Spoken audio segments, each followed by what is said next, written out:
Assalomu alaykum amiga do'stlar, bloger show biznesning mehmoni bizda Baqif Qoraqalpog'iston. Assalomu alaykum Jengsa. Nemiz bor o'zi? Ayting, nemiz bor? Hattaki ko'tarib yurgan dinimizda o'zimizga tegishli emas. Ertang shunday yerga qo'yilgandan keyin shunday jonzotlarga jam bo'lamizmi? Shani hurmatli assalomu alaykum ag'ar shashaqatda harman. Shukr Allohga. Alloh shuhrat bersin. Ko'p vaqtimizni olmaymiz, so'roqqa o'tamiz. Baqif Qoraqalpog'istonning Qoraqalpog'istonda ochilganidan necha yil bo'ldi? Baqif Qoraqalpog'iston negizi ko'p vaqtdan beri bor. Baqif Qoraqalpog'iston emas, Baqif xayriyat jamoat fondi deydi. O'zbekiston ko'lamida ulkan bo'lsa, har bir viloyatda filiallari bor. Ulkan bo'lib ishlaydi bu jamoat, lekin shu vaqtga deyim bilmas edi ko'pchilik.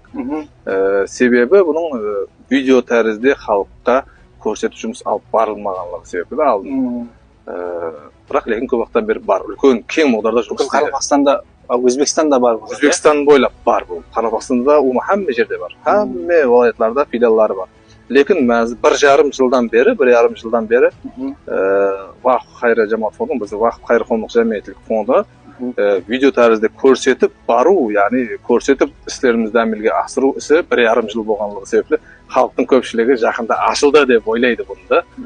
Negizida ko'p vaqtdan beri bor. Video tarzda ko'rsatayotganimiz 1,5 yil bo'ldi.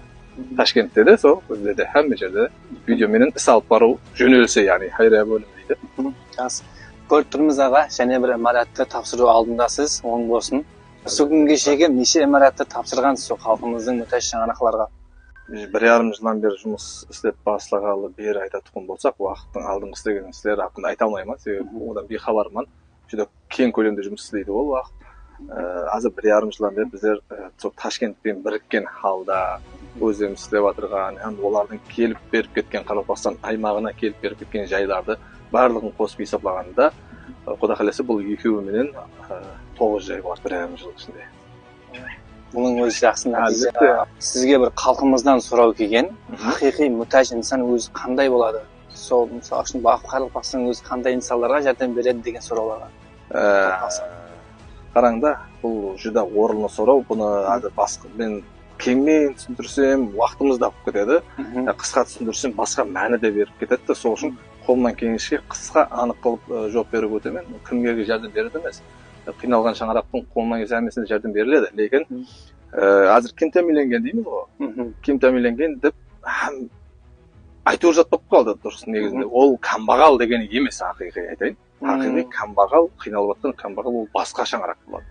Ular murojaat etib chiqib, sening Instagramingda o'tirib, bunday qilmaydi, ular arnamiz kuchli bo'ladi. Dar birdan zot so'roqqa qiynaladi. Agar so'm ma'nosida so'rab o'tgan bo'lsa, hozirgi hamma qatori aytilayotgan ana u kim ta'minlangan degan deytim bo'lsa, bizning ko'z qarashda u kambag'al emas. Kambag'al u turg'uy tema bo'ladi. U yerda so'l uchun vaqt uyrenadi, boradi, qaraydi. Barlig'i mamlakat qancha pul ajratib o'tiribdi o'lchadigan masalan bor. Mamlakatda 3-4 balali ayollarga har balasına pul beradi masalan. Pul berib qo'yadi. Boshqada ne qiladi? Ajratqilar, aliment oladi, yana bir deb tabisini hisoblab qarasang, оның alib o'tgan o'zi жұмыссыз bo'la qo'ysin. Har zaman жұмысқа chiqa qo'ysin, lekin kelayotgan tabisini hisoblasang 4-5 million. Bu 4-5 millionda kambag'al emas shang'aroqlar ham bor masalan, topa olmay aytganda. Odan аз табатын. А вот именно соларды бақып бәрін үйреніп, шығып, кейін не қылады. Яғни сол көріп шығады, үйреніледі. Полный үйреніледі, сұрастырады мәхәллеме. Haqiqiy muhtoj insonga beriladi. Albatta, дамком бар біздер, ауыл советтер hammasini so'rastырылып, барып көріп, өзіміз ham tasdiqlab көріп, сыналып кейін ғана жәрдем беруге өтеді. Айрым шаңырақтар бар, аяққа тұрғызып жіберу керек болады оларды. Айрым шаңырақтар бар, енді haqiqатты айтайын, бір мәртелік жәрдемден болды. Себебі көп жаңағыдай созылып кете береді да, айтсақ. Жақсы. Халқымыздан келген әжайып сұрау бар. Сол өзінен көре халқымызды ойлайтұғын қаһармандарымыздың көбінесе сол семьялық жағдайларына сынақлар болады дейді. Сізде сондай сынақлар келген ба? Иә, мен мынандай қыламын да, тура бұл сұрауға семьям хақында енді hamma бендеміз, күнәһар бендеміз, hamмамыздың басымызда сынаулар болады, одан шырайлы шығып өту hamмамның қолынан келмейді енді. Осы шаңырақ хақында, сынаулар хақында айта алмаймын. Бірақ енді жамал қылу hammaның қолынан келеді, жақсылық қылу hammaның қолынан келмейді. Сол бар нәрсе, ол текарында айтсаң енді бар нәрсе, әрбір қадамда ойланып қылу керек. Келен мен жақсылық қылып жатырмын деген жөнеліспен істемейміз да. Біз уақытта официальный жұмысшы болып істегеннен кейін басқа жұмыс болды. Мәселен, милиция, доктор сияқты жұмыс біз сол уақытымыз сол жерде істейтін. біз жұмысымызды істейміз өзіміздің. Болды, біз өзімізге бекітілген жұмысты істейміз. Болмағанда мен жақсылық қылып отқан екенмін деген түсінік болмайды ешқашан. Себебі бүгін ертең таусыла жақ емес бұл жұмыс. Құда қаласа президентім шарапатымен ашылған фонд үлкен единый Өзбекстан бойынша бір фонд болғаннан кейін бұл құда қаласа біз бармыз, hamma бар екен, ел ағалар бар екен, бұл давам етеді. Сол үшін бір инсанға жақсылық қылып деп тоқтайтын нәрсеге айтылады да көбінше ол. Біз давам етеміз, біз өзіміздің жұмысымыз, бағдарымыз бойынша кететін болғаннан кейін жақсылық істеп баратырмыз деген ойдан аулақпыз. Жақсы айтпай жаманы жоқ аға. Сізге де сол негативлер болған ба? Бәрібір сол қандай жұмыс істесеңіз де негатив болады. Қараң, білесіз ба, негативші инсанлар өз негізі этибарда жоқ инсанлар болады да көбінше. Ол менің кәпім емес. Сол себепті оларға этибар бермейміз, лекін бар. Барына жақсылықты. Енді оларға қаттырақ кәппен айтсақ кеуіліне келуі мүмкін, лекін соған өзінің ақыл жетпей тұрыпты. Мәселен, ол жерде уақытта жеңіс жұмыс істеп отқан жоқ, уақыт жұмыс істеп жатыпты да, оның әрбір ісін біз көрсетеміз. Не үшін көрсетуге өткенбіз бір жылдан бері. Қауендерлермен бірінші бірге естесеңіз, екіншіден есабат бұл. Мәселен, сіз атап келесіз маған. Басқа зат алып келеді, басқа зат алып келеді, әркім алып келеді. Оны көрсетпей тұғын болса, қардайым бір ұсыз аманатларыңыз тиесілі жерлерге, хақтар жерлерге жетіп барып атыпты деген зат нәрсені көрсетпей тұғын болсақ, бір бересіз, екі бересіз, үш бересіз, болды кеуіңіз суиды сіздің. Себебі сізде информация жоқ. Затыңыз қайқа кетіп отқан ақыда дұрыс, сіз Алла үшін бересіз ол нәрсені. Дегенменен бәрі пендеміз да, нәпсі деген нәрсе бар біздің ішімізді қозғап тұратын деп. Сол үшін біз хақиқи хақтарларға ол нәрселерді жеткізіп отқанын көрсетіп береміз, интернетке саламыз. Ол жерде бірінші негатившілер сол, берген нәрсеңді көрсетпей бер деп сөйлейді. Вот именно сол жерде кетеді оның ошибкасы. Сол үшін бер емес, берің болса да басқаша болар еді да аз-маз. Ол менің қалтамнан шығып отқан нәрсе сөйлейді.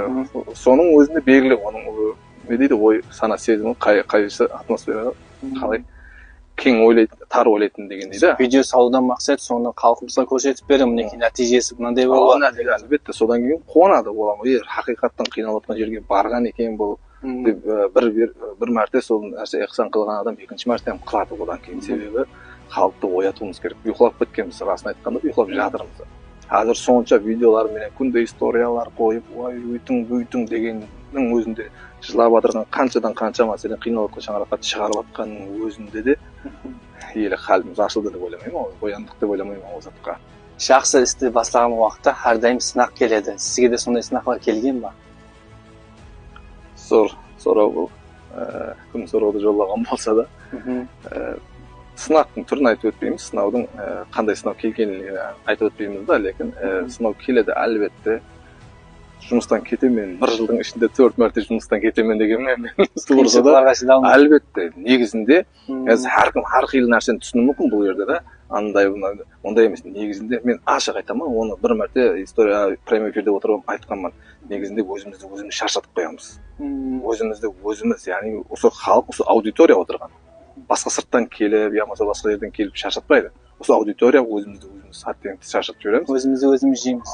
Өзімізді өзіміз жеп қоямыз. Сол нәрсе мені бірінші болып шаршатқан нәрсе да. Басқалардың ешке жұмыста кетемін деген уақыт болған жасырмаймын.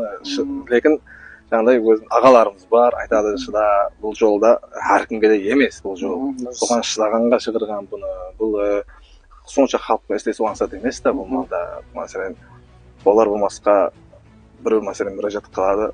Барып үйренсең жағдайы жақсы болып шығады, болады. Просто времени бір аз-маз уақытыншалы бір қиыншылыққа түсіп жатқан болады. Соларға енді сіздің аманатыңыз соқырларса беріп жібергім келмейді да ол жерге. Сені қиналған семьяға бер деп отырсыз, шаңыраққа бер деп отырсыз. Соны түсіндіріп айтқан уақытымызда не бір гәплер болады, мәселен сондай адамдар саны жүр деп көп расын айтамын оны. Шеңсат, сізге шоу-бизнес алыс емес. Сол көпшілігіміз біледі, сіз бұрын қосықшы болып жүрдіңіз, неге бірден шоу-бизнестен жоқ болып кеттіңіз, неге жинастырып тастадыңыз? Аз-маз азайған болса да, әзірге дейін түсіп тұратын сұрау бұл уақытында жүр көп болған уақыт өткен уақытларында. Негізінде 5 жыл болды әзір. 5 жыл болған болса, бірден тоқтатуым, мен тоқтатпадым, мен тоқтаттырды десем болады. Себебі, яғни бұл жерде шахс емес, Алла Тағаланың әдет тұтып отырмын. Бірден хидаят, Алланың берген хидаяты, бірден өзгеруге тура келіп қалдық. Білмедім, бірден болды бұл істер. Бірден жинастырып тастадық бұл нәрселерді. Енді бұл жерде шоу-бизнесті жаман деп айта алмаймын. Қосшылық әлемін. Сол жерден шықтап, маған жедік, қызмет қылдық уақытта да. мен үшін ол тоқтату жаңалық емес еді. Сол үшін халыққа да онша жаңалық болмады. Бұл басқа әртістер сияқты. Мәселен, басқа әртістер тоқтатса жаңалық болуы мүмкін да, ол үлкен шау-шу. Мен ондай үлкен шау-шу болмады. Себебі мен хобби қылып қарар едім оған. Менің хоббиім еді да ол. Сол астен бірден жинастыруға тура келіп қалды. Жинастырдық. Сол телевидениеде бар записьтерді алдырдық, радиода, интернетте өшірдік. Лекін ескілері қалып кеткен, 10 жыл алдын, 15 жыл алдыңғы негізінде 20 жыл болыпты. Сол запистер қалып кеткен ертеректе бірінші шығып шыққан уақытларымыздағы. Себебін енді бір нәрсе деп айта алмаймын. Мына себеп болды, лекін бір қиыншылық дәуірі болып жатыр еді. Азамат, ер азамат басымызда бір сынаулы күндер болып жатыр еді. Сол уақытта бұл жөнеліс өзгерді бірден менде. Негізінде былай болғанда, оған анық келтіріп кетейін. Мен бір жыл мешіт кітапханасында істегенмін да. Мешіт кітапханасында істеген уақытында бір жыл көрінбеймін. Тоқтатқан уақытында бір жыл көрінбеймін, кейін тәрбие қосқыларды айтаман дегенмен да. Тәрбие, жақсылыққа шақыратын адамдарды, отан haqqында сондай қосқыларды айтаман дегенмен. Лекін сол өзім кітап оқуға қызығама, жас қызығама, кітаптарды оқыған сайын бір жыл өтті арадан, еле ол қосқыларға қадам баса алмай жатқан себебі кітапта көп нәрсені көріп, кітап маған айна болды. Яғни ол қосқыларға, ол нәрселерге еле таяр емеспін. Арадан 2 жыл өтті, айта алмадым, 3 жыл өтті, 4 жыл өткеннен кейін кеше жақында бір 4-5 қосқы шығардық, тәрбие басқа жөнелісте. Ол именно сол қосқыларға бірінші өзің мас болу керектілігі адамның. Сол нәрсе мені бір жылдан кейін айтаман деген затларын 4 жылға дейін, яғни біз таяр емеслігімізді біліп, 4 жылдан кейін таярмыз деп айта алмаймыз сол нәрсеге. Пендеміз, қателесеміз, күнә лекін сол қатемізді аңлайтын, азамат түзеулеп баратын дәрежеге. Басқысы өзінің таярлық масасы барлығы. Театрымыз. Бұл қосық, алдын қосыққа айтқан уақытларында мұхаббат haqqында айтасың, басқа нәрсе айта бересің. Лекін мен әзір айтаман деген қосықларға айтудан алдын сол қосыққа өзің мас болу керектілігіңді ана кітап саған көрсетіп қояды да мәселен. Сол енді мен ол кітапқа, қосықта айтып отқан нәрсеге масман деп айта алмаймын. Ол соған әрекет істеп жатқан адамдар қазір күнде жұмыста, басқа нәрседе де. Сеңізге осы күнге шейін бір халқымызға айта алмай жүрген гәпіңіз, еш жерде айтпаған гәпіңіз бар ма? Мынандайда ақыл беру дүнияда ең аңсат іс та. Әммеге де келе береді ақыл беру. Лекін сорау болғанлығы себеп жауап ретінде айтамын бір нәрсені, бұл нәрсе айта алмай жүрген гәптеріміз көп. Енді оған жаңа айтқандай өзіміз бірінші таяр болуымыз керек, өзіміз бірінші әмелетуіміз керек те ол нәрсеге. Бірақ бір нәрсеге бір жөнеліс бойынша айта аламын азыр, интернет әлемі бойынша жауап берсем болады. Жақында бір-екі достарымыз да оған сын алып шықты. Яғни көзім түсіп қалды. Көп бар, айта берсек көп қой, өзіңіз білесіз, интернетте нелер жатқан, лекін бар қаттырақ удар болып келіп тигені бұл милли киімімізді келте қылып киіп шығып, көрдіңіз бе, көрмедіңіз бе оны. Сондай реклама бір нәрсе істеп жатырды, көрмедім, бірақ лекін өте оған қатты удар болып тиді бұл нәрсе. Сол үшін бұл жерде өзінің жолында милли киімнен алып шығып жатыр. Пайдаланбау керектілігі ол нәрседен себебі ол жерде интернет әлеміне шыққаннан кейін сен шахс болып саналмайсың. Жәметтілік жерге шыққаннан кейін жәмет. Миллеттің ары намысы жатыр ол жерде. Оның үстіндегі киім қарақалпақтың полный қарақалпақ қыз деп сөйленеді да ол. Ешкім пәленше деп айтылмайды ол жерде.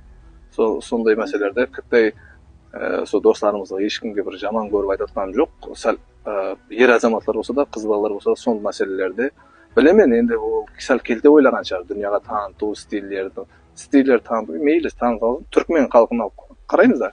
Елге дейін балалар тақиясыменен, қыздар ұзын киімменен мақтанып, оны дүнияға шығарып отырды, танып.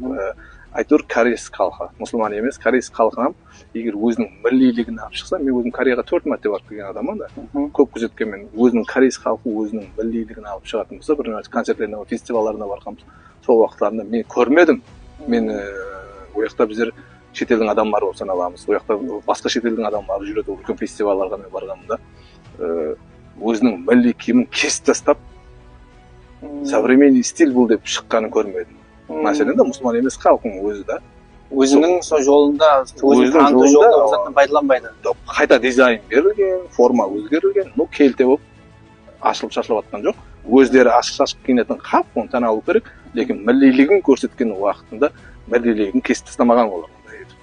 Вот именно сол мәселе болғандікі ма, қаттырақ тиді бұл нәрсе. Сол заттарды сәл